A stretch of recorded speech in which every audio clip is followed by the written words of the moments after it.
पिंड पदावरी दिला आपुले करी माझे झाले गया वर्जन हिटले पितराचे रोण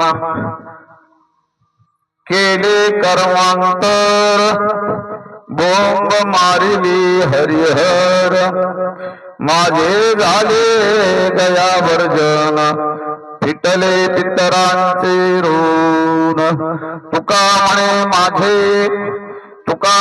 माझे भार उतरले ओझे माझे झाले गया वर्जन फिटलाय पितरांचे ऋण विठाला विठाला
पदावरी दिला आपुले करी माझे झाले गया वर्जन फिटले पितरांचे ऋण प्रस्तुत चिंतनरूपी सेवेकरता घेतलेला अभंग सर्वांच्या परिचयाचा सगळ्यांच्या पाठ असलेला अभंग चिंतनासाठी निवडलेला आहे। अभंगाचा अर्थ सांगण्याची गरज नाही तरी देखील जगद्गुरु तुकाराम महाराज म्हणतात पिंड पदावरी मी हा जो पिंड आहे आज ज्यांचं श्राद्ध आपण करणार आहोत सर्वांच्या परिचयाचे असणारे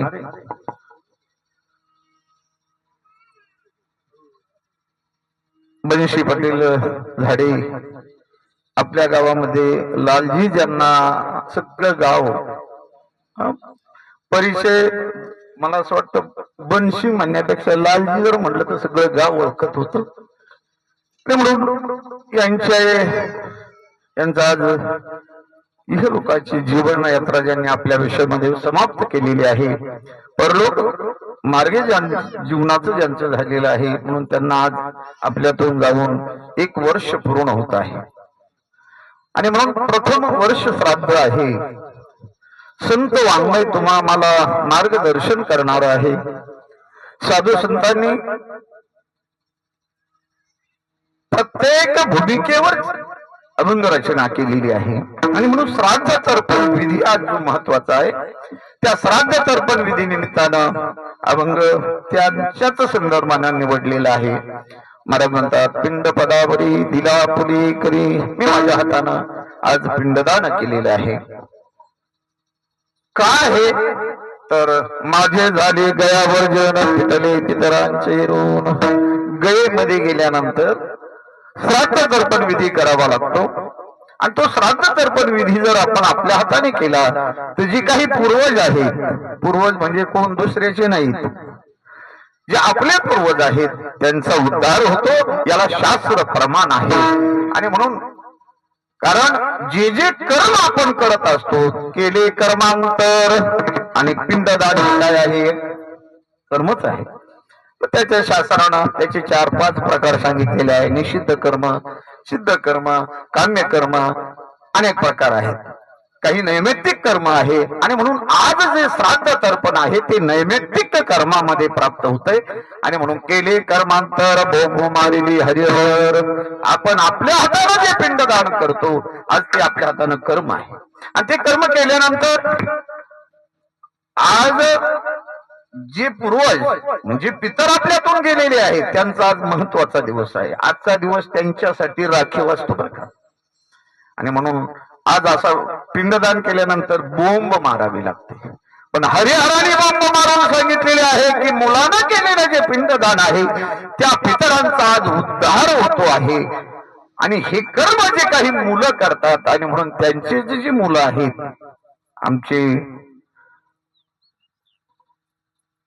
जवळचे म्हणण्यापेक्षा स्नेही मित्र आणि त्यांचे थोरले बंधू वाड्या बाप्पू, बाबासाहेब, या 2 भावंडांनी आपल्या पितरांचं, आपल्या वडिलांचं जे श्राद्ध तर्पण विधी शास्त्रोक्त पद्धतीने केलेला आहे.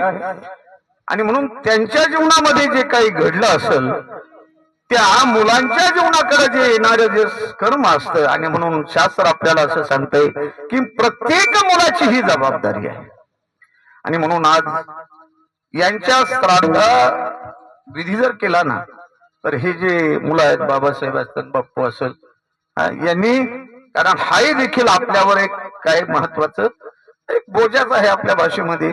म्हणून तुकोबरा करतात, तुका म्हणे माझे भार उतरले ओझे. कारण मुलावर पितरांचा जो भार असतो तो कशानं समाप्त होतो, तो बोजा जर कशानं कमी करायचा असेल तर आपल्या हातून केलेले जे पिंडदान आहे. म्हणून अभंग जरी सोपा वाटत असेल पण त्यामध्ये कितीतरी महत्वाचं भूमिका प्राप्त केलेली अशा स्वरूपानं हा अभंग आज सरळ सरळ अभंगाच्या अर्थानच अभंगाचा अर्थ तुमच्या पुढे सांगितलेला आहे. असो. आणि म्हणून त्या अभंगाकडे आपल्याला जायचं आहे. अभंगाचं थोडस चिंतन, थोडस म्हणण्यापेक्षा राहिला तरी वेळ किती राहिला, 1 तास, त्याच्यापेक्षा अजून कमी करू काय तरी एवढं. म्हणून एक अर्धा पाऊण तास थोड्याशा वेळामध्ये आपल्याला ज्यांच्या स्मरणार्थ, ज्यांच्या श्राद्ध तर्पण विधी निमित्तानाचं कीर्तन आहे म्हणून लालजींच्या मुलांनी पिंडदान अर्पण करावं ना आपण कीर्तन सेवा अर्पण करावी, यापेक्षा दुसरं काही नाही. म्हणून अशा पद्धतीनं अभंगाकडे जाण्या अगोदर जे काही प्रास्ताविक 2 मिनिटांमध्ये सांगावं लागतं आणि त्या निमित्तानं आज कीर्तनाचा हा एक योगायोग आहे. त्यासाठी सर्व आमचं भजनी मंडळ उपस्थित आहे. मला दोघांचीच नाव माहित नाही पण 4-5 नावं माहित नाही, त्याच्यामुळे त्यांचे नको सांगायला, आहे की नाही म्हणजे कोणाला सर्व भजनी मंडळ उपस्थित आहे. आमचे VIP टीम मास्तरी ऐकणारे सगळे आहेत. आणि म्हणून पुनश्च एकदा भजनी मंडळ, विनेकरी, मृदंगाचार्य, पेटी मास्तर आणि तुम्ही सर्व जनता जनार्दन लहान थोरांना अंतःकरणातून नतमस्तक होतो. आणि थोड्याशा वेळामध्ये अभंगाचा सरळ अर्थ प्रस्थापित करण्याचा प्रयत्न करतो. सगळा विषय आपल्याला या ठिकाणी थांबायचा आणि अभंगाकडे आपल्याला वाटचाल करायची आहे. पांडुरंगा करो प्रथम, पांडुरंगा करो प्रथम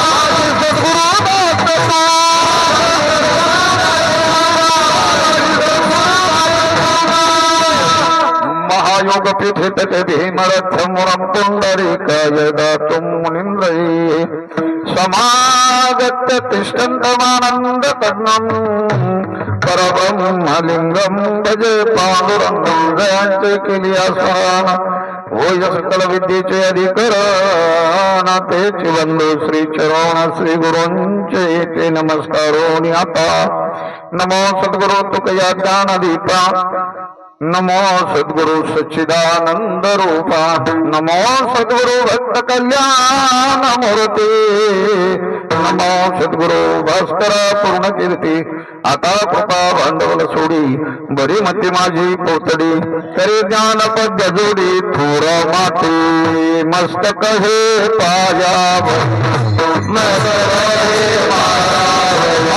मस्तक हे पायावर यावर तरी संताचा यावर तरी संताचा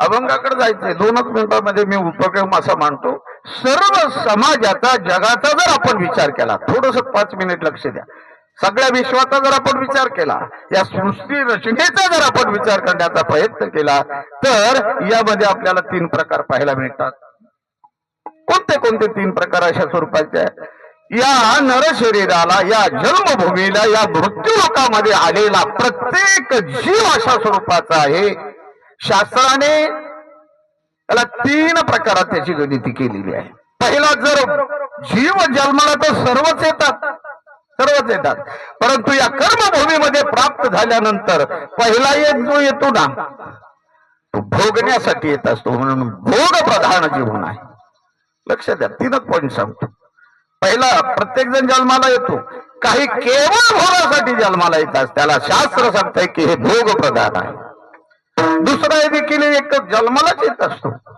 पण काही जन्म घेत असताना त्याला कर्म करत असतात म्हणून तो कर्म प्रधान आहे लक्षात बसलं आणि तिसरा हे देखील सगळे जीवाचेच प्रकार आहेत काही मंडळी देखील जन्माला येतात पण ते विचार प्रधान जीवन आहे प्रश्न लक्षात घ्या हे जर 3 प्रकार कळले तर अभंग कळत 5च मिनिटांमध्ये कार्यक्रम आपल्याला लवकर समाप्त करायचा परंतु भोग प्रधान जीवन कर्म प्रधान जीवन आणि विचार प्रधान जीवन हे एकाच व्यक्तीचं आहे जन्माला आलेला जीव असेल जन्म असेल प्रत्येक मनुष्य असेल हा भोगासाठी येतो कर्म करण्यासाठी येतो विचार करण्यासाठी येतो पण भोग प्रधान जीवन जगणं या माणसाचं ते कर्म आहे का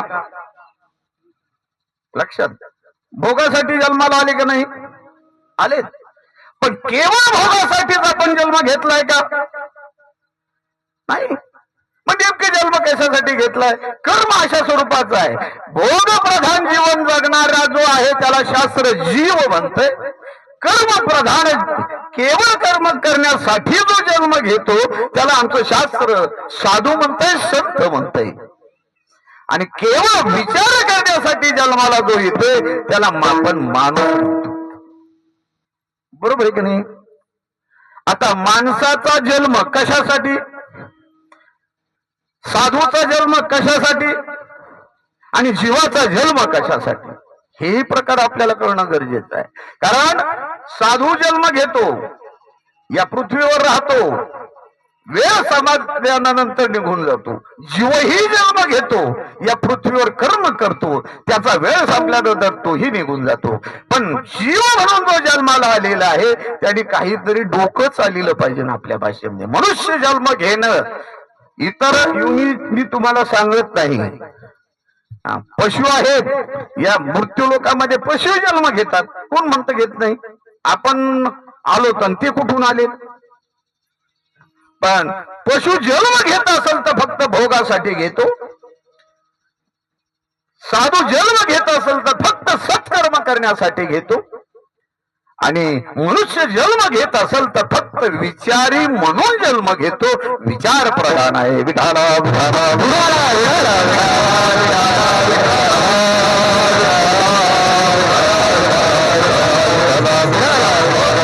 सगळे जर आपण पॉइंट तपासण्याचा प्रयत्न केला तर भोग प्रधान. पहिला भोग आहे. भोगण्यासाठी नरदेह मिळालाय का? नाही. तरी देखील तुम्ही आम्ही जन्म घेतो कशासाठी? अहो सगळ्याला माहितीये, भोगण्यासाठी नाही. हे सगळ्याला माहिती, इथं कोणाला माहित नाही. नाही, इथं जमलेल्या म्हणण्यापेक्षा तुम्ही बसले बसले विचारा ना, तुला नाही का माहिती असं म्हटलं तर काय आपलं काही घरच्या घरी. भोग प्रधान आहे. मग पशुवत भोग भोगणारी जी व्यक्ती आहे, भोग भोगणारी जी मंडळी आहे, मग पशुमध्ये आणि आपल्यामध्ये फरक आहे का? पशु काय पाप पुण्य जाणाती, काय पाप पुण्य जाणाती, उत्तम मध्यम भोग भोगी, काय कपटी माराती, सारे अंध हो शिपा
पशु काय पाप पुण्य जाणती.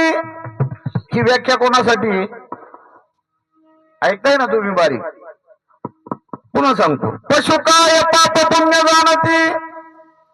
कोणच पाप आणि पुण्य जाणत नाही. अहो झाडे मामा सांगत जा तुम्ही. पशु पाप पुण्य जाणतोय का? नाही जाणार. पशुला बायको माहितीये का? पशुला बहीण माहितीये का? एकदम खालच्या लेव्हलला येऊन दूर जर आपण बोलू, कोणाला काय काय माहित नाही. जनावराला कळलं का ही आपली बहीण आहे? याचा अर्थ कोण कोणाला काहीच न मानणारी जी मंडळी आहे त्याला शास्त्र पशु सांगताय. मी फक्त पशुसाठी बोलतोय. आणि जो जीवनामध्ये आल्यानंतर पशुवत जर जीवन जगत असेल तर त्याला काय म्हणाल? त्याला माणूस म्हणाल का पशु? पशुच म्हणावं लागल. पशु बिगर शेपटात आमच्या नाथ महाराजांनी वर्णन. जो नसादी ब्रह्मज्ञाना तो लांडा गर्धब जाना पुच्छ विना दुपाई. अरे ज्याने नरशरीर प्राप्त करून ज्याने ब्रह्मज्ञान संपादन केलेलं नाही तो कसा आहे? चार पायाचाच, फक्त दोन पायाचा आणि बिगर शेपटाचा. पशुच आहे. गाढवच म्हटलेलं आहे त्याला. जाऊ द्या, विषय आपला लांबतो म्हणून गाढव म्हणता येत नाही. पण ज्याने ब्रह्मज्ञान संपादन केलेलं नाही आणि विनाकारण टावळाटावळी जर करत असेल तर तोही देखील फक्त बिगर शेपटाचा, पण गाढवच. त्याला जणू शेपूट आहे, याला जणू शेपूट नाही. फरक काय नाही. असो, मला भाग तेवढा सांगायचा आहे. पशुवत जीवन जग भोग प्रधान आहे. विषय सोडून द्या. भोगण्यासाठी जन्म नाही. अजून एक पॉइंट मी नेहमी विचारत असतो. माणूस माणसासारखा दिसतो का माणूस आहे? तर त्याला तुम्ही माणूस म्हणाल का आकार माणसाचा आहे? हे तर काही लई वेदांत नाही ना. माणूस माणसासारखा दिसल का माणूस आहे? माणसं आकाराने माणसं आहेत का माणूस म्हणून तो जीवन जगतो? काय नेमकं उत्तर? आकार आहे बा आपल्याला, आहे का नाही? कशाचा? आपण माणसावानी दिसतो का माणूस आहे? दिसतोच माणसावानी, पण माणूस नाही. मग माणूस कोण आहे? अहो तुकोबरायांनी त्याच्यासाठी एक प्रमाण खर्च घातलेला आहे. माणूस त्यालाच म्हटलेला आहे. कोणाला? मनुष्य पण साधी नारायणा, मनुष्य पण नारायणा.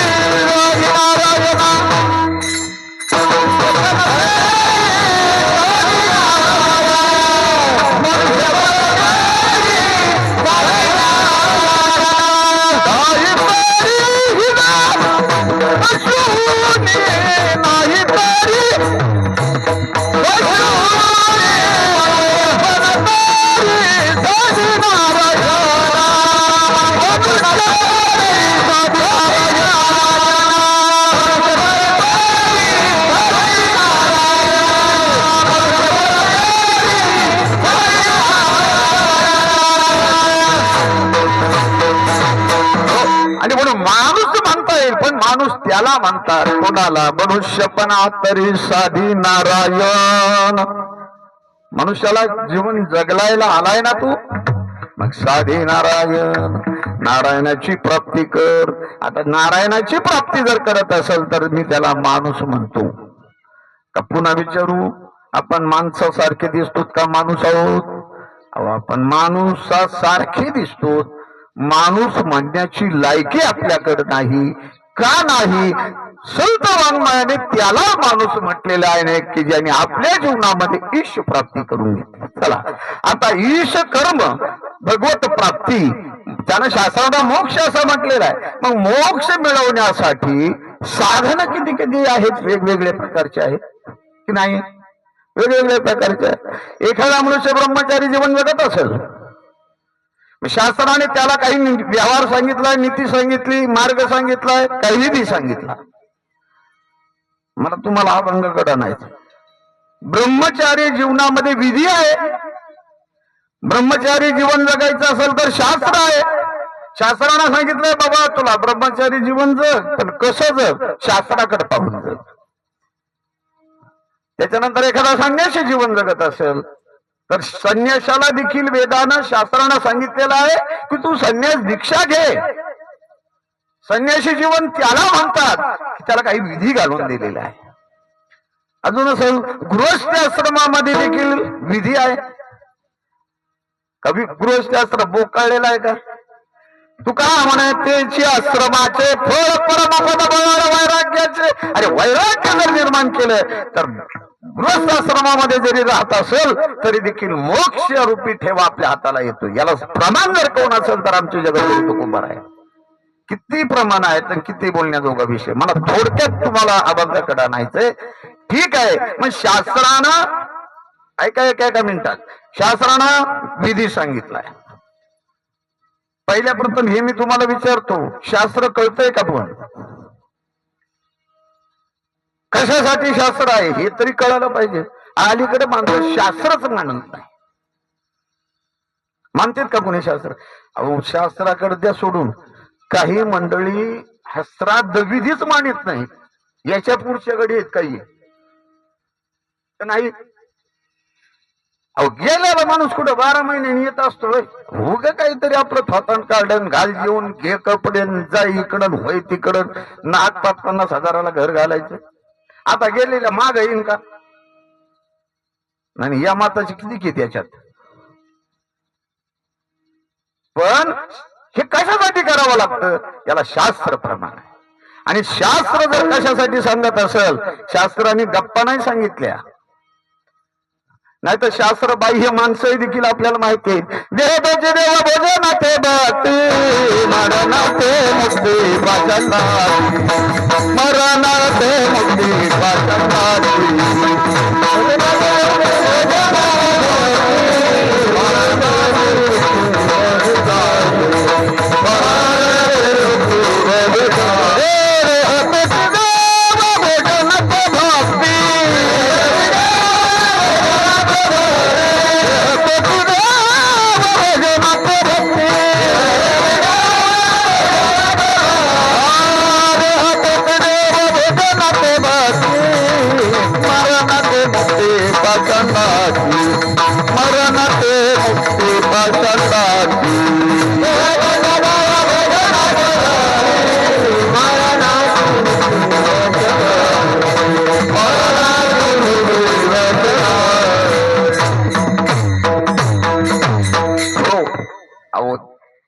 प्रमाण दिलेलं आहे आम्ही. देह तोची देव, हा देह म्हणजे देव. भोजन ते भक्ती, या देहाला खाऊ पिऊ घालणं म्हणजे भक्ती आहे. आणि मेला म्हणजे गेला. पुन्हा श्राद्धापर्यंत येईन का माग? नाही श्राद्ध केलं तर पोरांना लेकरा बाळाला त्रास द्यायला येईन का? काय घेऊन बसले याच्यासाठी प्रमाण. मला शास्त्रविधी सांगायचं आहे. अरे विधी आहे, विधी शास्त्रानं सांगितलेलं आहे. विधीला केलेलं जे कर्म आहे ते पाप पुण्य कर्म करत असते. पाप आणि पुण्य कळतं ना. काय केल्याने पाप होतं, काय केल्याने पुण्य होतं. अलीकडं व्याख्याच अशी केली, पाप म्हणजे हुलकावणे, पुण्य म्हणजे धमकावणे. ही व्याख्या आहे का? बसलेली मंडळी बरीचशी म्हणत असते काय केलं, कशाला म्हणतात पाप आणि पुण्य. पाप पुण्याचा जो विचार आहे शास्त्राने तुमच्या आमच्या पुढे सांगितलेला आहे. जगद्गुरु तुकोबरायांनी पापात्मक पुण्यात्मक अनेक प्रमाण आपल्याला पाहायला सापडते. पुण्य ते परोपकार, पाप ते परपीडा. पुण्य जर केलं तर परोपकार होईल, पाप जर केलं तर परपीडा अशा स्वरूपात होईल. आणि म्हणून हा जो पाप पुण्याचा विचार आहे, तुकोबरायांनी मला या अभंगाकडे तुम्हाला याच्यासाठी आणायचंय. अरे विचार केलेला आहे आणि तो विचार साधू संतांचा आहे, तुमचा आमचा नाही बरं का. कारण जगद्गुरु तुकोबराय म्हणजे काय तुम्ही आम्ही समजू नका. आणि म्हणून शास्त्र आहे आणि शास्त्राला केलेलं जे कर्म आहे ते कर्म फल देणार ठरतं. शास्त्राला सांगितलेलं जर कर्म आपण केलं तर त्याच्यापासून होणारी जी फलश्रुती आहे ते पुण्य प्राप्त करून देते. लवकर लवकर समाप्त करतो मी. पुण्य आहे कळालं, पाप आहे कळालं. पाप करून करावं का पुण्य न करता करावं? माणसं याचा अर्थ बारीकच ऐकत नाही. पाप करून करावं का न करता पुण्य करावं?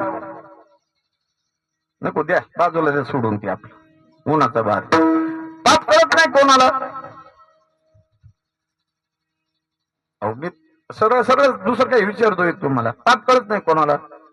अजून सांगू, शास्त्र विहित कर्म करणं त्यापासून होणारी जी फलश्रुती आहे त्याला पुण्य म्हणतात. ऐका पापाची व्याख्या पुण्याची व्याख्या. शास्त्र विहित कर्म करणं करा आणि त्याच्यापासून होणारे जे फल आहे त्याला पुण्य म्हणायचं. शास्त्र निषिद्ध कर्म करणं आणि त्याच्यापासून होणारे जे फल आहे त्याला पाप म्हणतात. आता पाप आणि पुण्य कळलं का? बरं कळालं म्हणून आपण बघू. ठीक आहे, पापही कळालं आणि पुण्यही कळालं. बरं पाप करून करणं आणि पुण्य न कळता करणं हेच मी बोलतो. पाप कळत नाही का? कळलं. तरी देखील कर्म करणं याला शास्त्राने पाप पुण्याचा विचार नाही, याला अधोगती. तिथून पुढचा हा फलश्रुती याला अधोगती आहे. भूत पिशाच योनी ज्या निर्माण झालेल्या आहेत ह्या कोणासाठी आहेत, कोणाच्या नशिबात आहेत? जो कळून करतो. पुन्हा मी त्या कळून वर जरा जोर देतो. जो कळत आहे आणि कळून जो करत असेल त्याच्यापासून होणारं हे जे पुढचं आहे ना, निशाचर भूत पिशाच हे ज्या योनी आहेत ना ह्या कोणाला आहेत? आता शास्त्रात आपल्याला माहिती आहे म्हणते, अंतकाळी ज्याच्या नामागे मुखा आणि तुका म्हणे सुखा पार नाही. आयुष्यभर कशासाठी नामस्मरण करायचं? शास्त्र सांगताय आपल्याला एकदाच म्हण. मग काय याला घासा बसून घ्यायचं, गोळ्या खायच्या? एकदाच म्हणायचं असं नाही. एकदा म्हण याचा अर्थ शेवटच्या क्षणाला तुझ्या ते लक्षात आलं पाहिजे. भागवतात तर किती दृष्टांत सांगितलं, सारे पापीच दाखिलेत आणि त्यांचा उद्धार सांगितलाय की नाही सांगितलं? मग आता आयुष्यभर केलेलं कर्म आणि छोटस कर्म चांगलं करायचं आणि उद्धार करून घ्यायचा. आता मी तुमच्या गोष्टीकडे नेत नाही. मला अभंगाकडे एकच चरण सोडायचं आणि सोडून द्यायचे. हे सर्व जरी करत असेल तर हे करून केलेलं जे पाप आहे ना याला प्रायश्चित्त म्हणतात. आणि म्हणून प्रायश्चित्त कर्म आहे. प्रायश्चित्त कर्म आहे म्हणजे कळून. आता पुरावा म्हणून दाखवत नाही, पण पुरावा एवढाच आपल्याला जोडतात. संत सम्राट ज्ञानेश्वर महाराजांच्या वडिलांनी विठ्ठल पंतांनी केलेलं जे कर्म होतं, आधार म्हणून बोलतो बरं का, नाही तर कोणी त्याच्यावर ऑब्जेक्शन घेऊ नका. आधार म्हणून बोलतो. संन्यासा नंतर होणारी जी काही मुलं, कळलंय ना, कळलंय ना, कळल्यानंतर होणारे जे कर्म आहे, म्हणून त्या काळच्या ब्राह्मणांनी त्यांना प्रायश्चित्त असं दिलं होतं, ते दंड एवढंच घ्यायचं सोडून द्यायचं, नाही तर तेच बसा संध्याकाळपर्यंत कीर्तन दुसऱ्या बाबाला सांगा किंवा असा म्हणत होता. असं नाही, मला तेवढ्या उदाहरणापुरतं बोलायचं. कळलंय आणि कळल्यानंतर केलेलं कर्म आहे त्याचं फल पाप अशा स्वरूपाचं आहे, आणि पापाचं जे प्रायश्चित्त कर्म आहे, म्हणून देहांत प्रायश्चित्त हे त्याचं कर्माचं फल आहे. असो, मला भाग एक सांगायचा, मग अशी जी काही कर्मभूमी आहे, या कर्मभूमीला तुम्ही आलात आणि जगद्गुरु तुकोबारायांनी सांगितलेलं आहे, शास्त्र वचन आहे, तुकोबारायांची प्रमाण आहेत, शास्त्र वचन तुम्हाला मला सांगतंय मोक्ष आहे, उद्धार आहे. मग ठीक आहे, ब्रह्मचारी जीवन जगा, उद्धाराचा मार्ग आहे. ब्रह्मचारी जीवन जगा, उद्धाराचा मार्ग आहे. गृहस्थी जीवन जगा, उद्धाराचा मार्ग आहे. आणि संन्यासी जीवन जगा, उद्धाराचा मार्ग आहे. प्रत्येकाला जसा ज्याचा अधिकार असेल त्या पद्धतीला त्याला शास्त्रानं सांगितलेलं आहे. मग आता एकेका मिनिटात सांगून जातो, ब्रह्मचारी कोणाला म्हणावं? ब्रह्मचारी जर व्यवहारात आला, व्यवहार कळतो, व्यवहार, ब्रह्मचार्याला काय पैसे नको आहेत का? व्यवहार पैसे पाहिजे नसला, संन्यासाला नकोय का? गृहस्थीला नकोय का? अहो सगळ्यालाच आहे, व्यवहार आहे. व्यवहार कोणाला सोडत नाही. मग माळकरी बोन व्यवहारात आला, मग त्याला द्या 10 रुपये सुट्टी. व्यवहार कोणाला सोडत नाही याचा अर्थ मग व्यवहार, पण व्यवहारच माणसाला कळत नाही. जड वाटून घेऊ नका. व्यवहार कोणाला कळालाय का? लोकांचे पैसे बुडणाऱ्याला सुद्धा अजून व्यवहार कळाला नाही, देणाराचं तर बाजूलाच राहू द्या. याचा अर्थ व्यवहार आहे. पण मी तुम्हाला हा प्रश्न केला, व्यवहार कशाला म्हणावा, व्यवहाराचं फल काय? अहो, संत सम्राट ज्ञानेश्वर महाराजांनी त्याच्यासाठी सुंदर असं एक प्रमाण दिलेलं आहे. लटिका व्यवहार,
व्यवहारच खोटा आहे.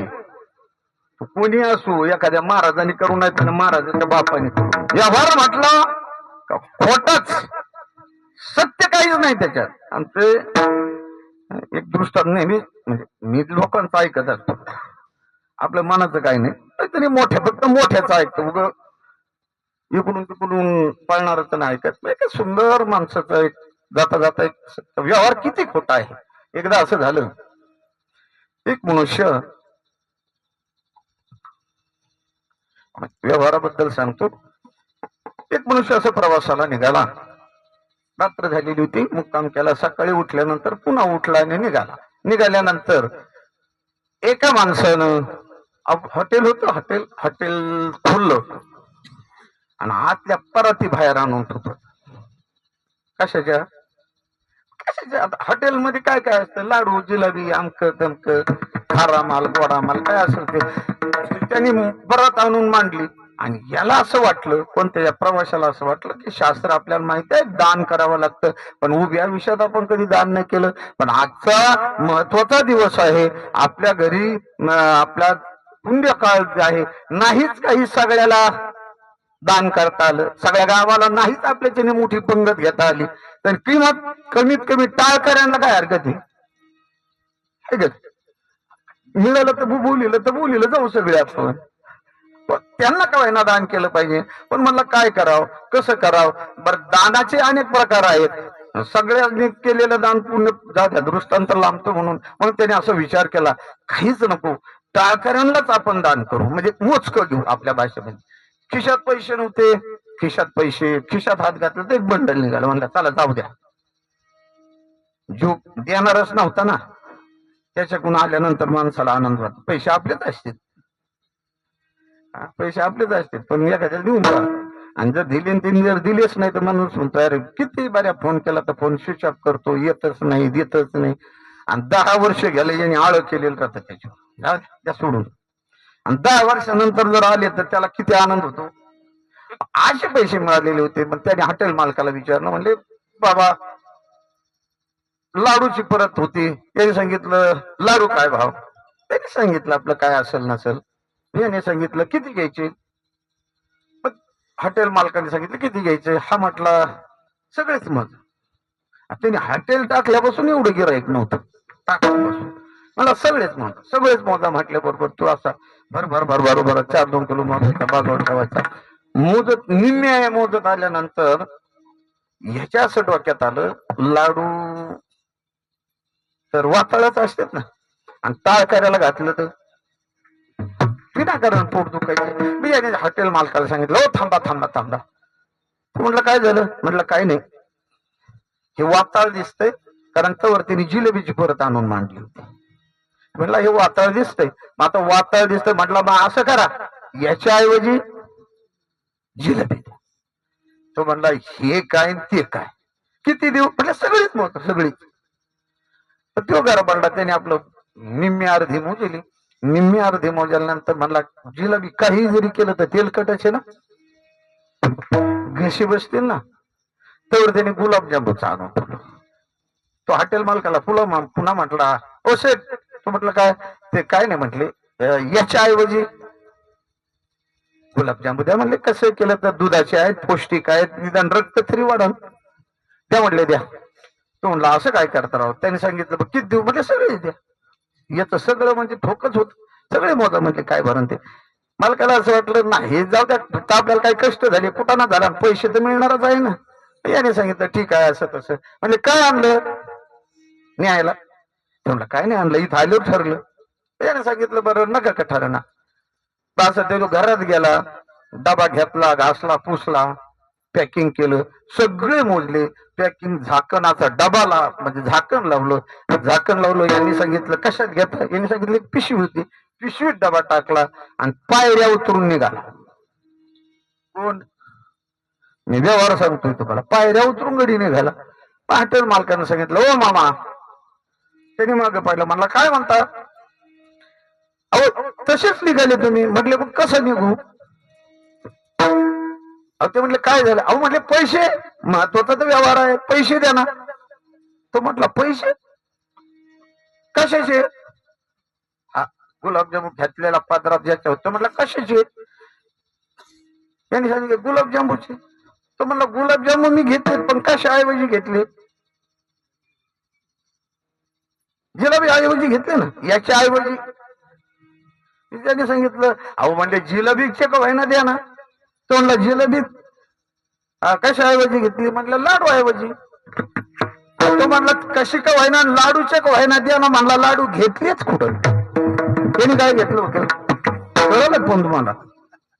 अहो याचा अर्थ व्यवहार असा आहे, आमचं शास्त्र सांगतंय लटिका खोटा असा व्यवहार आहे. मग खोटा व्यवहार जर कुठल्याही म्हणजे संन्याशाला असेल, ब्रह्मचार्याला असेल, गृहस्थाला असेल, व्यवहारात तो आला रे आला की व्यवहाराचा फटका त्याला बसल्याशिवाय राहत नाही. तुम्हाला सांगायचंय आता वेळ संपत आला ना, अजून तर कुठं धरून बसना असो. आणि म्हणून व्यवहारात आलेला आहे. मी मुद्दा एवढा सांगत होतो, व्यवहारात जर ब्रह्मचारी आला, व्यवहारात पद्धतीनं केला पाहिजे.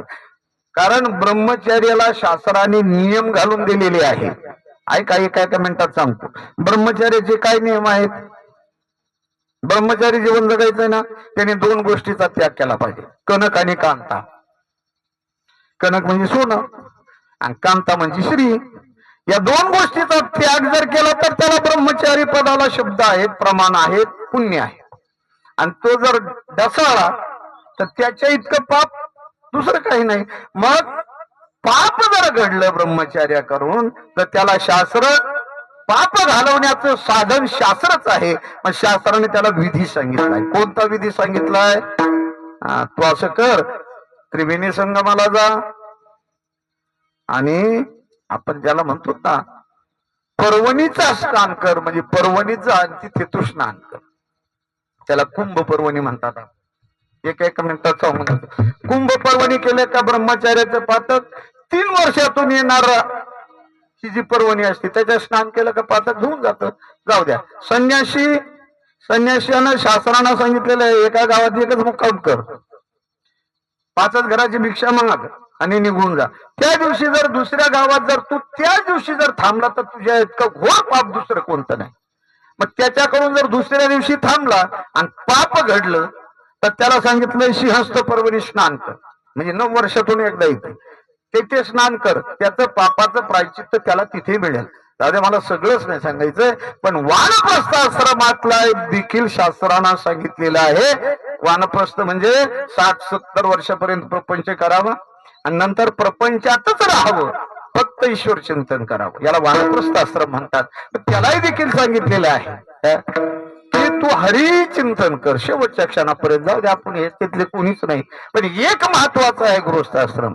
आणि गृहस्थाश्रमामध्ये जीवन जगत असताना जर तो आला, व्यवहार जर त्याला शिवला, तर गृहस्थाश्रमाला देखील विधी आहे. एकच मुद्दा सांगतो, विधी आहे. पण कोणता विधी आहे? अजून एक सांगू. गृहस्थाश्रमामध्ये जीवन जगायचंय ना, मग त्याच्यासाठी शास्त्रानं सांगितलेलं आहे, जगद्गुरु तुकोबारायांनी सांगितलेले आहे, एका पुरुषा 2 नारी, पाप वसे त्याचे घरी, न लगे पाप धुंडावे, लागेल तेने तेथे जावे. त्याला शास्त्र प्रमाण आहे. गृहस्थाश्रमामध्ये तू जीवन जगतोय ना, विधी न कर. ठीक आहे, गृहस्थाश्रम समाप्त झालेला आहे. आणि मग गृहस्थाश्रमातलं जीवन जर तू जगता जर तू केला, आमच्या नाथ भागवतात त्याचे प्रमाण आलेले आहे. नाथ भागवताकडे पहा. आणि म्हणून कर्म करत असताना एकदम तू कर्म कर, पण कर्म करत करत जर तू देह ठेवला तर देह ठेवल्यानंतर त्याला काही नैमित्तिक कर्म आहेत. ते नैमित्तिक कर्म आपल्या मुलांनी करावं लागते. आणि नैमित्तिक कर्म आपल्या मुलाकडून जे होतात ते फक्त एकमेव उद्धाराचं साधन जर काय असेल तर पिंडदान. आता वेळ त्याच्यात कहोर चालत असतो. म्हणून असं जे केलेलं जे पिंडदान आहे ते पिंडदान कोण शासनानं सांगितलंय? जगद्गुरु तुकोबारायांनी सांगितलंय की आपल्या पितरांचा उद्धार तुला जर करायचा असेल तर तू काय कर? पिंड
बरोबर आहे.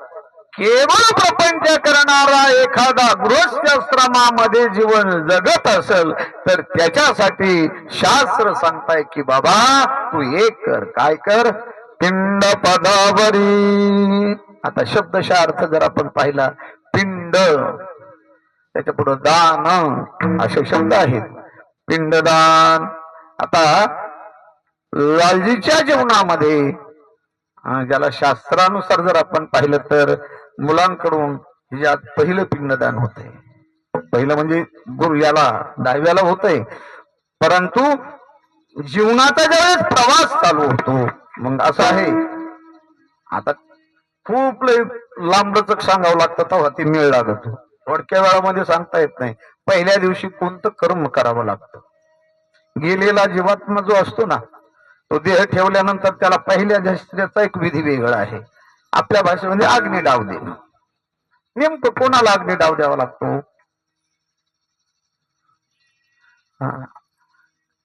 वैराग्याच्या शनी लागल्या शरीराला सगळे अभंग आहेत. ठीक आहे, आवरून घेऊ. कारण पहिलं आता आपल्याला शास्त्रानं सांगितलंय फार श्राद्धापर्यंत. ते म्हणत असते मग श्राद्ध सांगायचं 10व्यापासून सुरू करायचं ठरलं तर श्राद्ध 12 महिने लागतील कीर्तन संपायला. श्राद्ध विधी आहे.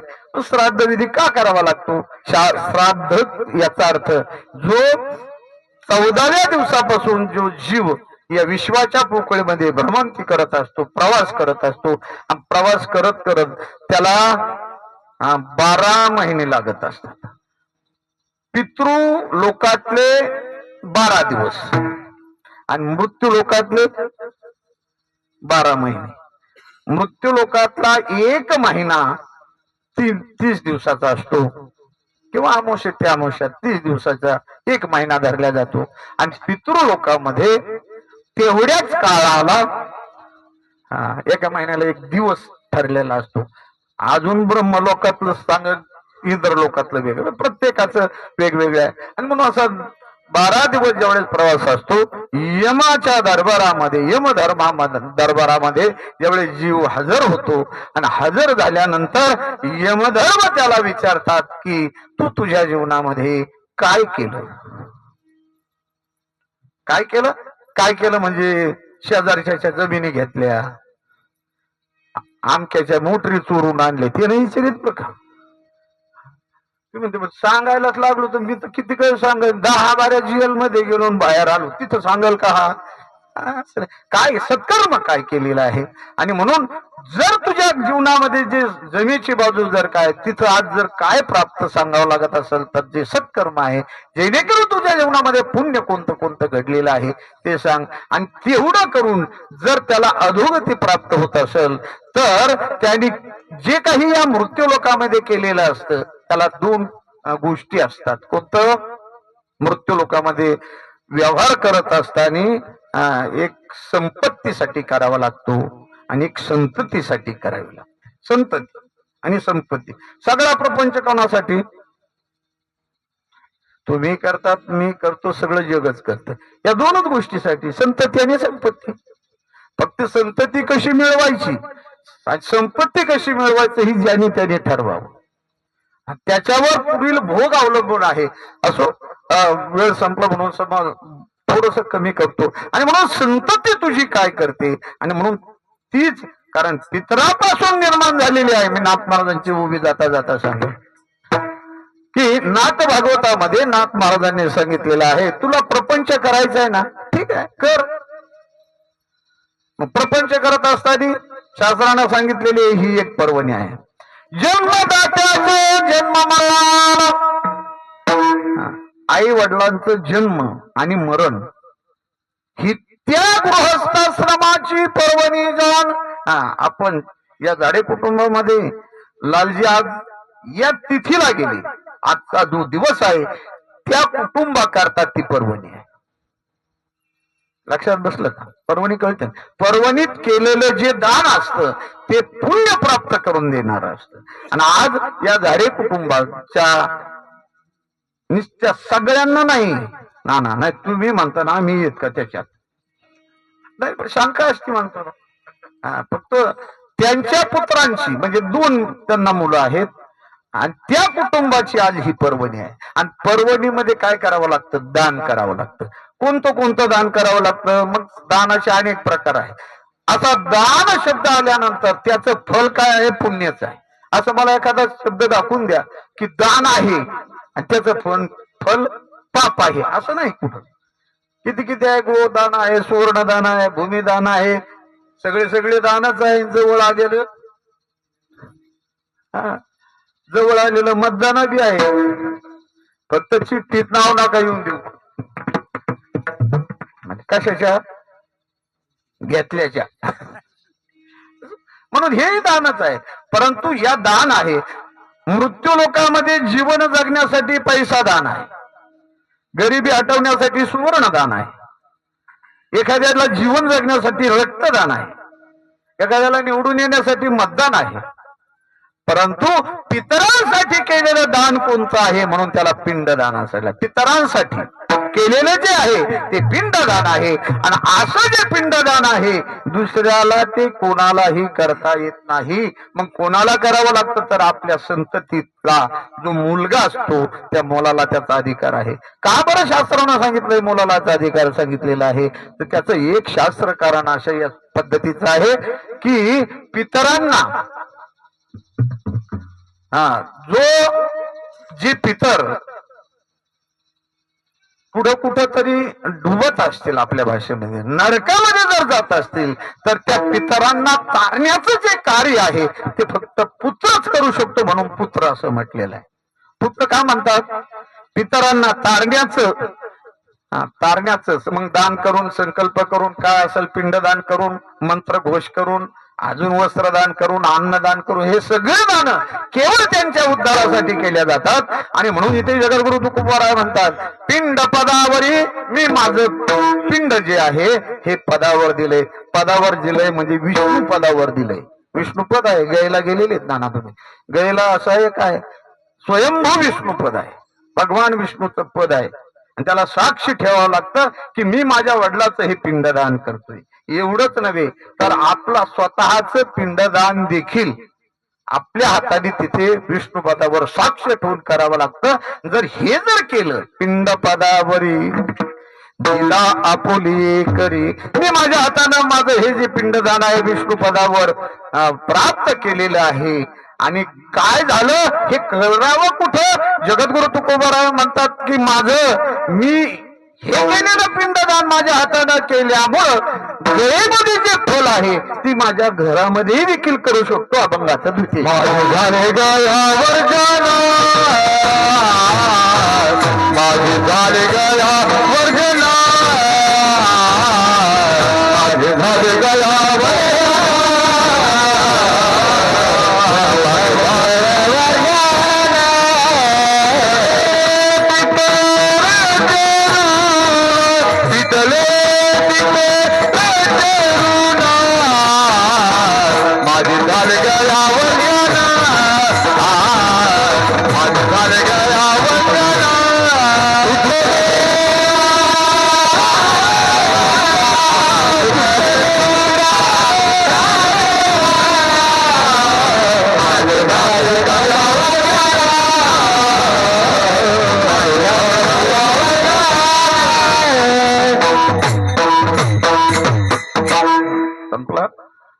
माझे झाले गयावर जन.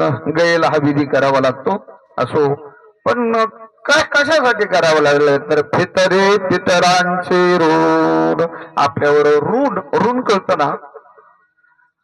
ऋण म्हणजे कर्ज आपल्या भाषेत. म्हणून जसा मार्च लागला का माणसाच्या ध्यानात येत सोसायटी आहे ना आपल्याकडं, कर्ज आहे. तसं जन्म घेतल्यानंतर हे प्रत्येकाच्या लक्षात राहिलं पाहिजे. कारण जन्माला आल्यानंतर तो 3 ऋणातून त्याला उत्तीर्ण व्हावं लागतं. 3 ऋण महत्वाचे आहे. 3 ऋण कोणते? पहिलं जीवाला जन्माला येत असताना ऋण आहे. पहिलं देव ऋण आहे, मग पितृ ऋण आहे देव, नंतर मधला आहे संत ऋण आहे. मग त्यात आपल्या भाषेमध्ये आपल्यावर कर्ज आहे. आपल्यावर ऋण आहे आणि ऋणाची परतफेड करावी लागते. पण माणसं अलीकडे परतफेड करण्यापेक्षा वाट पाहतात साकाराची, यांनी सुट्टी दिली म्हणजे बरं. कर्ज नाही, कर्ज फेडल्याशिवाय गती नाही असं पुराण नव्हे, शास्त्र असं सांगतंय. एखाद्याने जर एखाद्याची 10 रुपये बुडून जर माणूस मेला ना, गुरुवारी बाबा सांगायचे, एखाद्याचे 10-5 रुपये आपल्याकडे राहून जर माणूस मेला तर बैल ऊन फेडावं लागतं. सुट्टी नाही तुम्हाला, तुम्ही नाही फेडलं तरी चालत, परंतु नंतर त्याची परतफेड केल्याशिवाय या जीवनाला गती नाही, हे शास्त्र प्रमाण आहे. जगद्गुरु तुकोबाराय म्हणतात, पितले पितरांचे ऋण, माझं पितरांचं ऋण माझ्याकडे आहे. आपल्याकडे आहे की नाही देवाचं ऋण? कुणी मानत नाही. जेणे हा जीव दिला तयाचे करीना चिंतना, जग जीवना गाई लगून तयाचे दुया भीव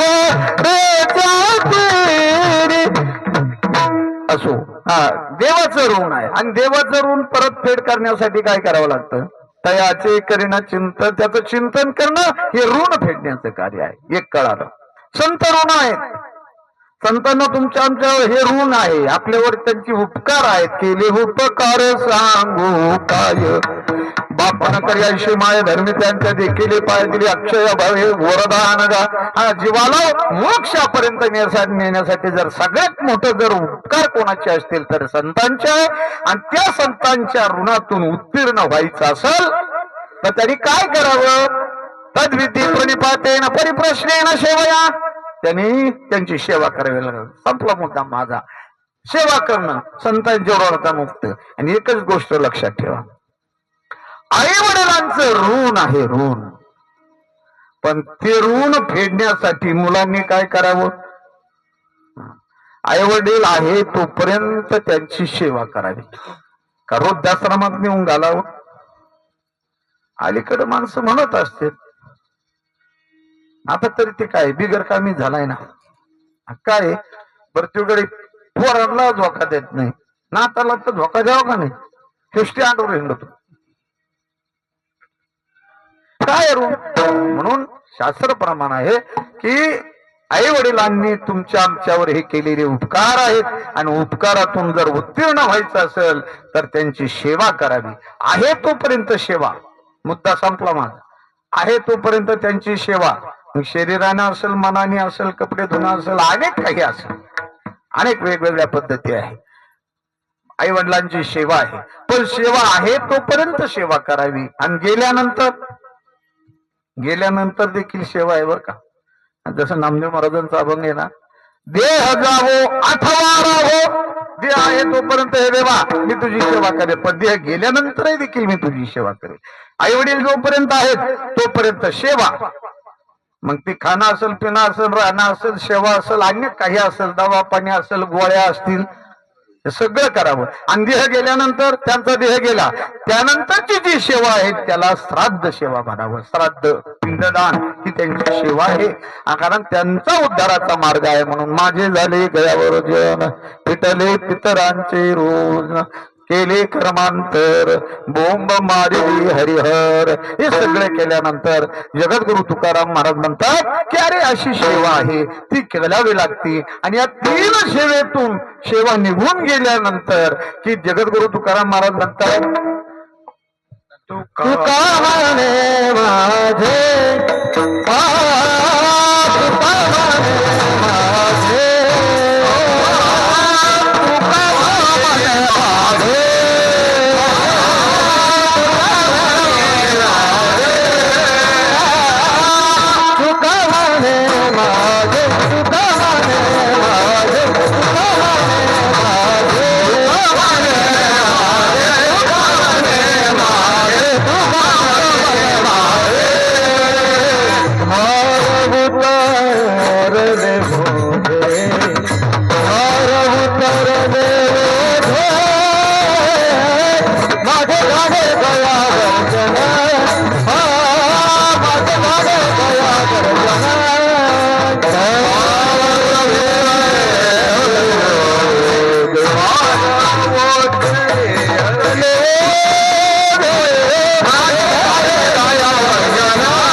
उतरले भोजे. एकदा आई वडिलांचं श्राद्ध तर्पण विधी जर केला आणि तो पर्वणीमध्ये घडतोय, आणि म्हणून जाता जाता ज्यांचं आज श्राद्ध आहे सर्वांच्या परिचयाचे असणारे आमचे बंशीलाला पाटील झाडे आज आमच्या मधून जाऊन त्यांना 1 वर्ष पूर्ण होत आहे. गावाचा इतिहास करत असताना, गावाचा आपण पाठील मागोवा घेत असताना लालजी झाडे डोळ्यासमोर आले की इतिहास जागा होतो. आणि दुसरं काही नाही, एक आपल्या गावातील एक कलाकार ज्याला म्हणतात, जेवढे काही पूर्वी नाटक करायचे, आम्ही लहान असताना जेवढे नाटक असतील त्यांच्याशिवाय त्या नाटकाला शोभा नसायची. आणि म्हणून मेन ज्याला नायक म्हणतो, खलनायक वेगळा, पण नायकाची भूमिका ती खलनायकाला करता येत नाही. खलनायकाची भूमिका तर आपण आज जीवन जगतो, तुम्हाला माहिती का नाही का? खलनायक आज आपल्याकडे खलनायक, त्याला पात्र नाटक करायची काय गरज आहे? मुळच खलनायक येत आपण. कुणी जर आलं तर आपल्याला शिव्या देते, याचाच अर्थ खलनायक.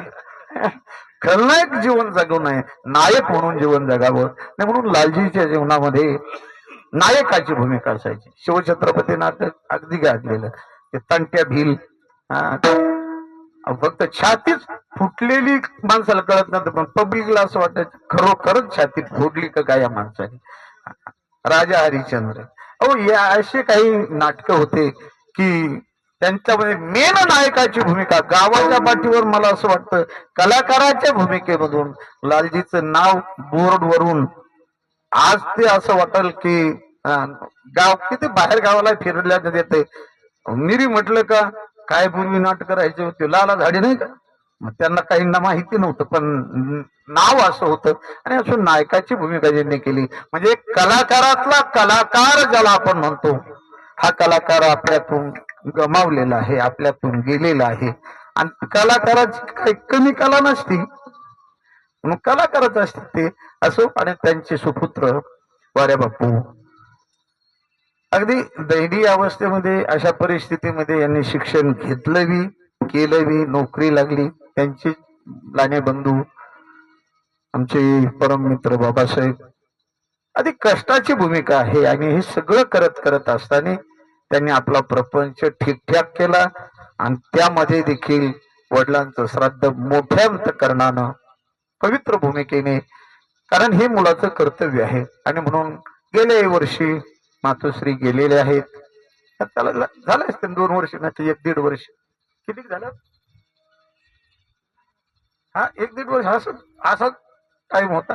1-1.5 वर्ष झाले आई गेलेली आहे. आता वडीलही गेलेले आहेत. म्हणून आई आणि वडील हे दोन्हीही ज्यांच्या जीवनामध्ये समाप्त झाले, आपल्या भाषेमध्ये सावली संपलेली आहे. फक्त त्यांचा आशीर्वाद महत्वाचा आहे. आणि म्हणून म्हातारपणी दुसरं काही जरी करता नाही आलं, पण आशीर्वाद तरी देण्याची लायकी आपल्याजवळ ठेवण्यासाठी आयुष्यभर परमार्थ करावा. माणसं जायला तर किती काही तणाने गेले तर अजून जायचे ना, आपल्याला जायचे. पण गेलेल्या व्यक्तींना, पाठीमागच्या कुटुंबाला आशीर्वाद द्यावा लागतो. हे करायचंय कशासाठी? फक्त आशीर्वादासाठी मिळवायचं आहे. आणि म्हणून ते श्राद्ध तर्पण विधी हा जो त्यांनी अगदी मना अंतकरणातून केलेला आहे, त्या निमित्तानं आता दुसऱ्याला बोल इतरच कसे मित्र म्हणल्यानंतर बरं आपल्या घरच्या घरी म्हणलं, मग बोलवलंय. सगळे भजनी मंडळ आहेत प्रेमाचे, आणि मग आलेलो आहेत त्यांच्या मंत्रणाला देऊन. तुम्ही सगळे या ठिकाणी जमा झालेले आहेत. जाता जाता त्यांच्याच वतीनं मी सर्वांना एकदा प्रार्थना करतो, प्रत्येकाने जीवन करा आणि नंतर आपापल्या घरी जा. सगळे भजनी मंडळ या ठिकाणी, आमची बोरगावची सारी मंडळी या ठिकाणी त्यांच्या प्रेमास्तव उपस्थित झालेली आहेत. आमची वाडीची भजनी मंडळ सुंदर आहेत, महाराज आहेत, कीर्तन करतात, गायन सुंदर आहे, पक्वात सुंदर वाजवतात, सगळे गुण संपन्न आहेत. परंतु मला असं वाटतं की ते सुद्धा मोकळे नसते, पण आता त्यांनी थोडं पेरलेलं आहे ना, त्यांची सावड फेडायची. बाकीचे आले असते, पण हे सावडी यांनी बऱ्याच चुकील्या म्हणून आले नाही. यांनी सुद्धा बऱ्याच सावडी चुकिल्यात ना, त्याच्यामुळं नाही भजनी मंडळ काही आलो म्हणून त्यांना आपली अशी विनंती की सावड करून ठेवलेली बरी असते म्हणून. म्हणून सगळे काही उपस्थित आहे. पुनश्च एकदा सर्व श्रोते मंडळी झालेली जी कीर्तन रूपी सेवा वैकुंठवासी लालजीच्या चरणावर तुम्हा जनता जनार्दनाच्या चरणावर समर्पित करतो. सुंदर भजनी मंडळ आहे, त्यांच्या सहकार्याने झालेली सेवा तुमच्यापर्यंत येण्याचं जे माध्यम आहे, सुंदर लाऊडस्पीकर आहे. ते मध्येच नाव घ्यायचं होतं, पण म्हणलं मध्ये जर ज्यादा बोलाव तर कधी फिरायला बसलं, म्हणलं आपलं शेवटी कवायला. सुंदर आहे सिस्टीम, अगदी सुंदर आहे. म्हणून सगळं सुंदर आहे. झालेली सेवा पुनश्च एकदा सर्वांच्या चरणावर समर्पित करण्या अगोदर एक भजन राहिलं, तेवढं भजन घेऊ आणि ज्ञानेश्वर